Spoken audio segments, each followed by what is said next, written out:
Се наоѓаме во Центарот за социјални предпријатија, кој се наоѓа во Стругиот центар на градот и каде што денес се одржува петиот саем, односно вторно годишен базар на социјалните предпријатија, на кој што пошироката јавност ќе има можност да види ракотворби кои што ги презентираат самите социјални предпријатија од повеќе градови во државата. Нешто повеќе за самиот концепт на ваквото изложување, но издружување на социјалните предпријатија, дознаваме во продолжение преку разговорот со Сузана Трајковска. Центарот за социјални предпријатија е проект кој што го спроведе Министерството за труд и социјала и ние бевме ангажирани како менаџери на проектот, како експерти, меѓутоа едноставно станавме фамилија со тие социјални предпријатија. Социјалните предпријатија се формирани од луѓе, најчесто од ранливи категории, меѓутоа и луѓе кои што сакаат да решат некои горливи проблеми во општеството. И ние станавме една голема фамилија и веќе оваа година го организираме само иницијативно, просторот ни го дава Министерството, меѓутоа се тука што гледате е иницијатива токму на овие социјални предпријатија кои што едноставно сакаат да допрат не само преку својата приказна, туку и преку креативноста, иновативноста што ја нудат со своите производи. Колку вкупно учесници има годинава на базарот? Верувајте, кога ја испративме поканата за учество, мислам дека немаше социјално предпријатие кое што не сакаше да ги изложи своите производи. Меѓутоа, капацитетите тука се минимални.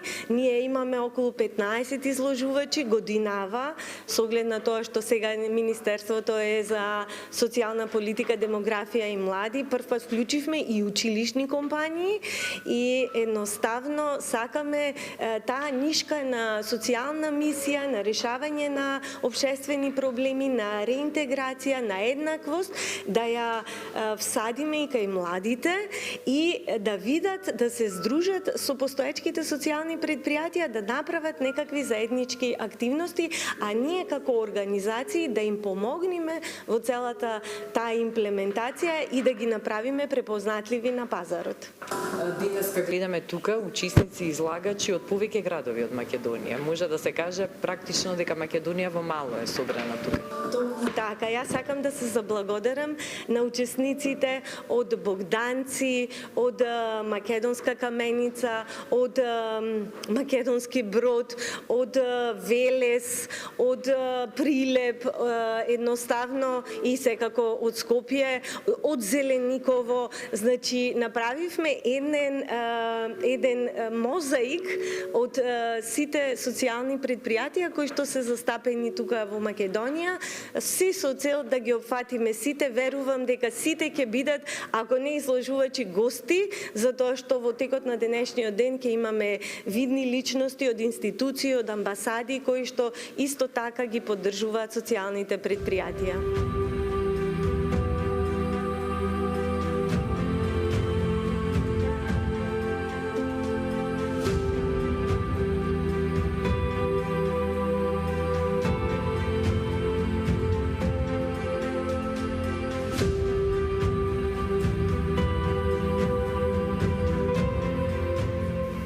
Маја, вие доаѓате од Македонска Каменица и се представувате со еден бренд што е, веќе слободно можам да кажам, и доста популарен и умилен, особено меѓу жените, М Уникат. Да ни го представите самиот бренд. Здраво, јас сум Илиевска Маја од Македонска Каменица.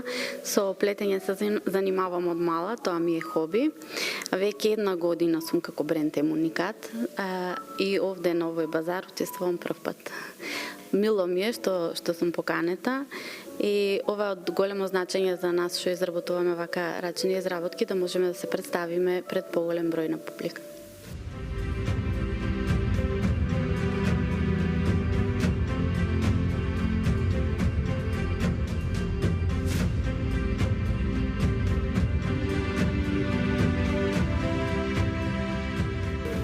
Удружение на лица со церебрална парализа и други попречености од Велес веќе години наназад работи со одгледување на органски лековити билки и правење на производи од нив, и така да денес имаме можност да видиме дел од овој саем пред новогодишен базар кој што се организира, и на наше големо задоволство да ги презентираме уште еднаш нашите производи. Инаку самото производство, односно одгледувањето на билките, правењето на производите е од страна на лицата со попреченост, родителите на лица со попреченост, вработените во нашата организација, бидејќи ние сме организација која што згрижува лица со попреченост, имаме мали групни домови за оваа популација на територија на општините Велес и Градско, имаме социјални услуги како што се помош и нега во домот за стари изнемуштени лица и за лица со попреченост, лична асистенција. Значи сме многу поврзани со оваа група на граѓани, луѓе на кои што навистина им е потребна помош, така да како невладина организација со сето она што го работиме во сите изминати 28 години постоење, мене ми е чест што сме денес и овде, меѓутоа чест ми е што и како организација сме предложени да го добиеме и признанието Мајка Тереза, со што би кажала можеби е врвот или круната на целото наше делување, заради тоа што сме пред се хуманитарни, непрофитни, а работиме за добробит на луѓето.